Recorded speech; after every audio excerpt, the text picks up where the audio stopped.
Step नया ration card के लिए ऑनलाइन अप्लाई करना चाहते हैं तो सबसे पहले बिहार सरकार द्वारा ये जो स्मार्ट पीडीएस पोर्टल लॉन्च किया गया, इस पोर्टल पर आपको आना होगा और इसके बाद आप आसानी से नया राशन कार्ड के लिए ऑनलाइन अप्लाई कर सकते हैं।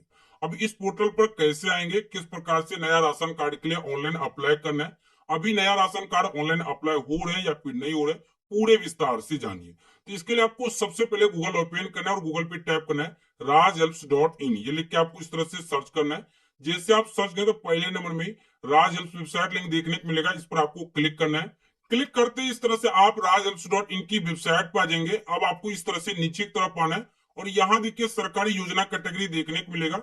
इसके ठीक नीचे यहाँ देखिए Bihar smart PDS 2026, Bihar ration card smart PDS portal launch, जाने सभी जानकारी और पूरी प्रक्रिया। तो इस पे क्लिक करके आर्टिकल को ओपन कर लेना है। अब हो सकता है कि आप थोड़े देर से विजिट करें तो ऐसे में आपको ये आर्टिकल ऊपर नीचे देखने को मिले, तो ऐसे में आप इस तरह से ऊपर की तरफ आ जाइए और यहाँ देखिए सर्च बटन देखने को मिलेगा, तो इस जगह टैप कर लेना है बिहार स्मार्ट पीडीएस 2026, ये लिख के आपको इस तरह से सर्च कर देना है। जैसे आप सर्च करें तो पहले नंबर में आपको ये आर्टिकल देखने को मिलेगा। अब इस आर्टिकल को ओपन कर लेना है। अब इस आर्टिकल में बिहार स्मार्ट पीडीएस पोर्टल से जुड़ी पूरी जानकारी बताया गया, तो आप इन्हें एक एक करके पूरी बारीकी से पढ़कर आसानी से सभी जानकारी जान लीजिए। अब जैसे आप पढ़ते नीचे की तरफ आएंगे तो यहाँ देखिए आपको इंपोर्टेंट लिंक सेक्शन देखने को मिलेगा और इसके ठीक नीचे यहाँ देखिए स्मार्ट पीडीएस, इसके आगे क्लिक हियर, सिंपली आपको क्लिक हियर पे इस तरह से क्लिक कर देना है। क्लिक करते ही इस तरह से आप स्मार्ट पीडीएस पोर्टल पे आ जाएंगे। अब यहाँ देखिए कई ऑप्शन देखने को मिलेगा। अब नया राशन कार्ड के लिए ऑनलाइन अप्लाई करना चाहते तो यहाँ देखिए सिटीजन लॉगिन, सिंपली आपको सिटीजन लॉगिन पे क्लिक कर देना है। सिटीजन लॉगिन पर जैसे ही क्लिक है तो अगले स्टेप में इस तरह से 3 ऑप्शन देखने को मिलेंगे। फिलहाल अभी आप पोर्टल पर चेक करेंगे तो आपको 2 ही ऑप्शन देखने को मिलेंगे। अब नया राशन कार्ड के लिए ऑनलाइन अप्लाई करना चाहते हैं तो आपको इन 2 में से कोई एक विकल्प का चयन करना होगा, जैसे कि लॉगिन विथ आधार ओटीपी और दूसरा login with mobile number with OTP. इन दोनों में से कोई एक विकल्प का चयन करना होगा। तो बेस्ट होगा ये जो लिखा है लॉगिन विथ आधार ओटीपी, इसी विकल्प का चयन करना है। तो इस पर आपको सिंपली क्लिक करना है।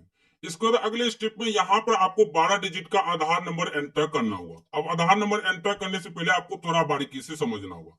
अब देखिए राशन कार्ड का अप्लाई करें तो पूरे परिवार हुए, तो उस परिवार में जो हेड मेंबर होंगे, तो महिला के नाम से राशन कार्ड बनते हैं, तो महिला हेड मेंबर हो गए, तो उन्हीं का यहाँ पर आपको उनका 12 डिजिट का आधार नंबर एंटर करना है और यहाँ पे जो भी कैप्चा कोड देखने को मिलेगा, इसका जो भी आंसर आएगा वो आंसर यहाँ पे लिखना है। जैसे कि 6 + 6 12 हो जाएगा, तो इस तरह से आप देखिए 12 लिखा हुआ है और इसका सिंपली आपको जनरेट ओटीपी पर क्लिक करना है। क्लिक करते ही अगले स्टेप में आपके आधार कार्ड के साथ जो मोबाइल नंबर लिंक होगा उस पर ओटीपी जाएगा, तो ओटीपी आपको यहाँ पे एंटर करना है और उसके बाद आपको वेरीफाई एंड लॉगिन विकल्प पे क्लिक कर देना है। क्लिक करते ही अगले स्टेप में इस तरह से आप लॉगिन हो जाएंगे और यहाँ आप देखिए आरसी एप्लीकेशन, इसको ध्यान से देखें तो यहाँ पे आपको एक ऑप्शन देखने को मिलेगा अप्लाई न्यू राशन कार्ड, ये जो लिखा है अप्लाई न्यू राशन कार्ड, इस पर आपको क्लिक करना है। इसके बाद अगले स्टेप में यहाँ देखिए address proof of family photograph और इसके बाद यहाँ देखिए प्रोसीड, सिंपली आपको प्रोसीड विकल्प पे क्लिक करना है। प्रोसीड विकल्प पर जैसे ही क्लिक करें तो इस तरह से नया राशन कार्ड ऑनलाइन अप्लाई करने के लिए एप्लीकेशन फॉर्म खुलकर आ जाएगा। सबसे पहले यहाँ देखिए पूछा जा रहा है कि HOF डिटेल्स। अब यहाँ पर आपको HOF डिटेल किनका बना है ये थोड़ा बारीकी से समझिए। तो जैसा कि अभी आपको पहले ही बताया कि राशन कार्ड के लिए अप्लाई करें तो पूरे एक परिवार हुए, तो उस परिवार में जो हेड मेंबर है वो महिला होती है, महिला के ही नाम से ज्यादातर राशन कार्ड बनते हैं, तो यहाँ पे आपको महिला का ही डिटेल फिलअप करना होगा। बाकी जितने मेंबर होंगे उन सभी का नाम ऐड करना होगा। तो यहाँ पर आपको जो घर के हेड मेंबर है उनका नाम आपको यहाँ पे लिखना है। तो सबसे पहले उनके आधार अनुसार यहाँ पे नाम लिखना है, यहाँ पे उनके पिता का नाम लिखना है, यहाँ पे उनके माता का नाम लिखना है, यहाँ से आपको जेंडर सेलेक्ट करना है और ये कैलेंडर पे क्लिक करके कैलेंडर की मदद से जन्म तिथि सिलेक्ट करना है। जन्म तिथि जैसे सिलेक्ट करें तो ऑटोमेटिक यहाँ पे एज कैलकुलेट हो जाएगा। यहाँ से आपको मैरिटल स्टेटस बताना होगा, तो जाहिर सी बात है मैरिड होगा तो आपको सिंपली मैरिड विकल्प पे क्लिक करना है। इसके बाद यहाँ पर आपको स्पाउस नेम सिलेक्ट करना है और यहाँ पर आपको पासपोर्ट साइज फोटो अपलोड करना होगा। तो जो मेंबर का यहाँ पे आप डिटेल फिलअप करेंगे उनका सिंगल फोटो आपको यहाँ पे अपलोड करना होगा। तो ये बात आपने पूरी जानकारी समझ गए। फोटो अपलोड करने के बाद यहाँ पर आपको जो उस मेंबर का आधार नंबर 12 डिजिट का एंटर करना है। ईमेल आईडी है तो आप यहाँ पे लिख सकते हैं, अन्यथा खाली छोड़ना है। यहाँ से नेशनलिटी में आपको इंडियन सिलेक्ट करना है। इसके बाद यहाँ पर आपको मोबाइल नंबर एंटर करना है और जनरेट ओटीपी पे क्लिक करना है। जैसे आप क्लिक करें तो आपके मोबाइल पर ओटीपी जाएगा, वो ओटीपी आपको यहाँ पर एंटर करना है और इसके बाद आपको वेरीफाई विकल्प पे क्लिक करना है। वेरीफाई विकल्प पर जैसे ही क्लिक करें तो इस तरह से आप ऑक्यूपेशन डिटेल्स पेज पर आ जाएंगे। अब यहाँ पर आपको ऑक्यूपेशन डिटेल्स भरना होगा। सबसे पहले यहाँ देखिए ऑक्यूपेशन स्टेटस पूछा जा रहा है, तो इस पर क्लिक करना होगा और जो भी ऑक्यूपेशन होगा वो आपको सिलेक्ट करना है। इसके बाद यहाँ से आपको क्वालिफिकेशन बताना होगा, जितने भी पढ़े लिखे होंगे वो आपको सिलेक्ट करना है। इसके बाद यहाँ पर आपको एनुअल इनकम बताना होगा। तो आपका आय प्रमाण पत्र 1,20,000 या उससे अधिक का नहीं होनी चाहिए, ये बिहार स्टेट का है। तो आपका आय प्रमाण पत्र जितने का भी बना होगा वो आपको यहाँ पे लिखना है और यहाँ पे आपको अपना आय प्रमाण पत्र यानी इनकम सर्टिफिकेट नंबर लिखना है। इसके बाद यहाँ पूछा जा रहा है पेन कार्ड है, तो आपको है तो यस पे क्लिक करना है और यहाँ पर आपको पेन कार्ड नंबर एंटर करना है। अगर पेन कार्ड नहीं देना चाहते या फिर नहीं है तो आपको नो पे क्लिक करना है। क्लिक करते ही अगले स्टेप में इस तरह से आप जनरल डिटेल्स पेज पर आ जाएंगे। अब यहाँ देखिए आपसे पूछा जा रहा है कि मनरेगा जॉब कार्ड है तो आपको यस पर क्लिक करना है और यहाँ पर आपको मनरेगा कार्ड नंबर एंटर करना है और यहाँ पर आपको वोटर कार्ड नंबर एंटर करना है। अगर मनरेगा कार्ड नहीं है तो आपको नो पे क्लिक करना है।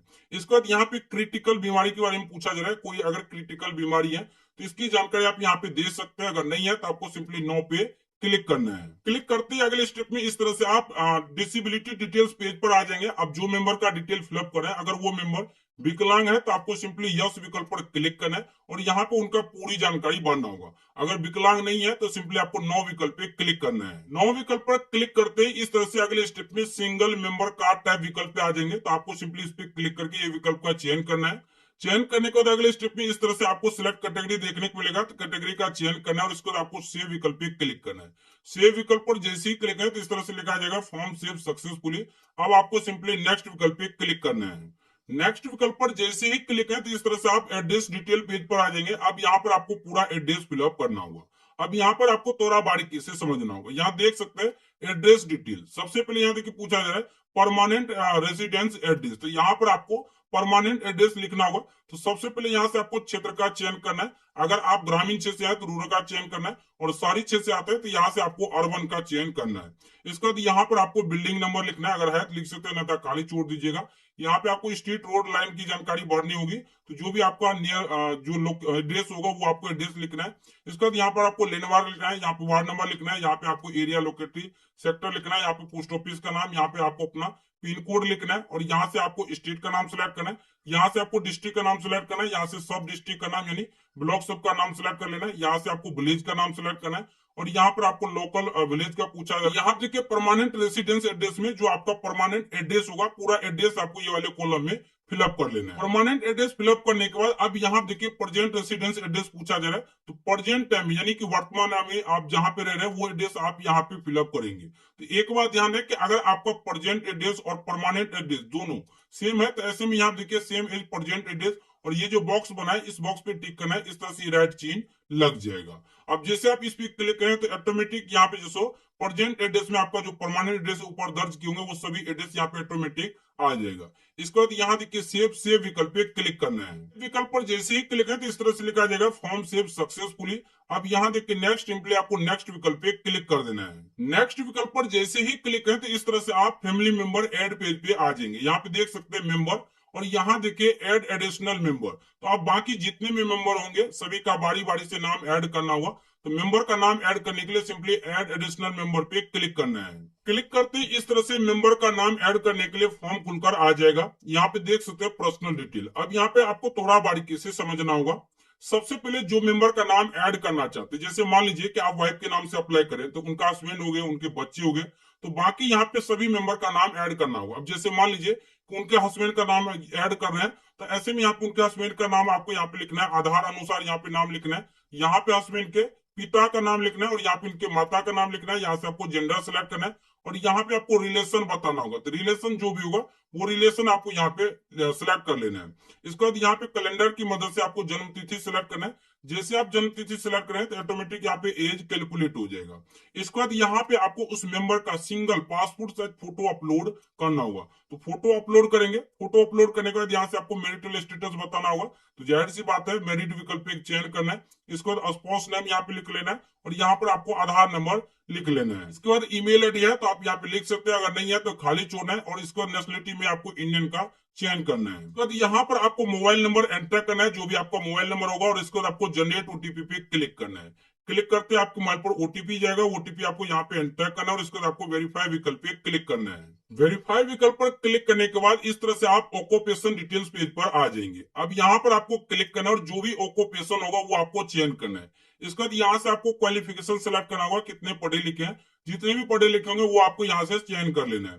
इसके बाद यहाँ देखिए एनुअल इनकम पूछा जा रहा है, तो सालाना जितना भी इनकम होगा वो आपको लिखना होगा। तो ध्यान दें कि अगर आप बिहार में राशन कार्ड के लिए अप्लाई करें तो आपका आय प्रमाण पत्र 1,20,000 से अधिक का नहीं बना होना चाहिए। तो जितने का भी बना होगा वो आपको लिख लेना है। तो जैसे मान लीजिए कि आपका आय प्रमाण पत्र 1,18,000 का बना है, तो यहाँ पर आपको 1,18,000 लिख लेना है। तो जितने का भी आय प्रमाण पत्र बना होगा वो आपको लिखना है, और यहाँ पे आपको आय प्रमाण पत्र यानी इनकम सर्टिफिकेट नंबर आपको लिख लेना है। और इसके बाद यहाँ देखिए पूछा जा रहा है कि पैन नंबर है, अगर है तो आपको यस पे क्लिक करना है और यहाँ पे आपको पैन कार्ड नंबर एंटर करना है। अगर नहीं है या फिर पैन नंबर नहीं देना चाहते तो आपको नो विकल्प पे क्लिक करना है। नो विकल्प पर क्लिक करने के बाद अगले स्टेप में इस तरह से आप जनरल डिटेल्स पेज पे आ जाएंगे। अब यहाँ पूछा जा रहा है मनरेगा कार्ड के बारे में, तो मनरेगा जॉब कार्ड है तो आपको यस विकल्प पर क्लिक करना है और यहाँ पे आपको MNREGA job card number enter करना है और यहाँ पे आपको ईपिक नंबर यानी वोटर आईडी नंबर एंटर करना है। अगर मनरेगा कार्ड नहीं है तो ऐसे में आपको नो विकल्प पर क्लिक करना है। इसके बाद यहाँ देखिए क्रिटिकल के बारे में जानकारी पूछा जा रहा है, तो अगर कोई क्रिटिकल बीमारी है और इसकी जानकारी देना चाहते हैं तो आप इस पे यस विकल्प पे क्लिक करके जानकारी भर सकते हैं। अगर नहीं है तो ऐसे में आपको नो विकल्प पे क्लिक करना है। नो विकल्प पर क्लिक करने के बाद अगले स्टेप में इस तरह से आप डिसेबिलिटी डिटेल्स पेज पर आ जाएंगे। अब यहाँ पे आपको डिसेबिलिटी से जुड़ी जानकारी भरना होगा। तो अगर विकलांग है, डिसेबल है, तो वो जानकारी आपको यहाँ पे फिलअप करना होगा। तो इसके लिए आपको सिंपली यस विकल्प पर क्लिक करना है और जितना भी डिसेबल है, जो भी जानकारी है वो आपको यहाँ पे डिसेबिलिटी से जुड़ी सभी जानकारी फिलअप करना होगा। अगर डिसेबिलिटी यानी विकलांग सब नहीं है, दिव्यांग सब नहीं है, तो ऐसे में आपको नो विकल्प पे क्लिक करना है। क्लिक करने के बाद अगले स्टेप में सेव विकल्प पर क्लिक करना है और इसके बाद आपको नेक्स्ट विकल्प पे क्लिक करना है। नेक्स्ट विकल्प पर जैसे ही क्लिक है तो इस तरह से अगले स्टेप में मेंबर का नाम ऐड हो जाएगा, जैसा कि आप यहाँ पे देख सकते हैं।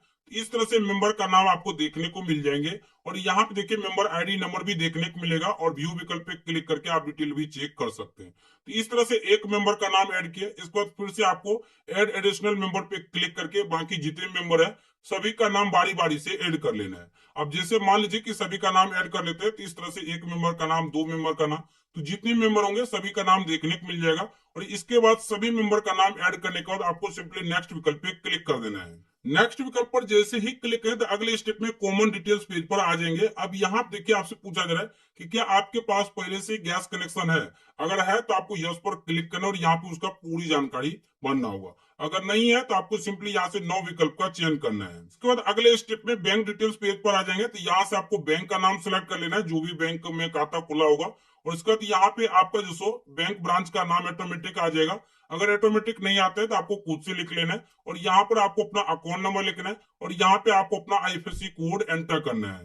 आईएफएससी कोड एंटर करने के बाद अगले स्टेप में आप नॉमिनी डिटेल्स पेज पर आ जाएंगे। अब नॉमिनी डिटेल्स देना चाहते हैं तो यहाँ से आपको यस विकल्प का चयन करना, नॉमिनी डिटेल्स भरना होगा। अगर नहीं देना चाहते तो आपको नो विकल्प पर क्लिक करना है।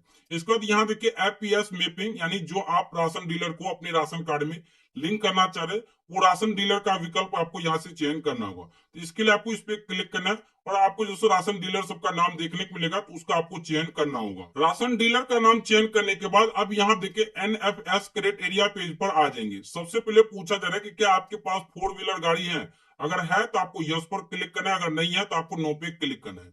ध्यान दें यस पे क्लिक करें तो आपका राशन कार्ड शायद नहीं बनेगा, तो बेस्ट होगा कि आपको नो विकल्प पे क्लिक करना है।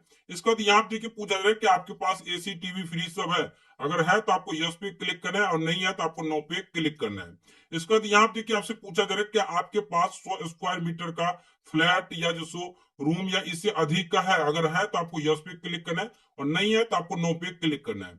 इसके बाद यहाँ देखिए पूछा जा रहा है कि is your house hold with only once room with kitchen was and roof, तो अगर है तो आपको यस पे क्लिक करना है, नहीं है तो आपको नो पे क्लिक करना है। तो ज्यादातर इनमें आपको नो पे ही क्लिक करना है। इसके बाद यहाँ पे आपको एड्रेस प्रूफ डॉक्यूमेंट अपलोड करना होगा, तो इस पे क्लिक कीजिए और एड्रेस प्रूफ आपको डॉक्यूमेंट अपलोड करना है।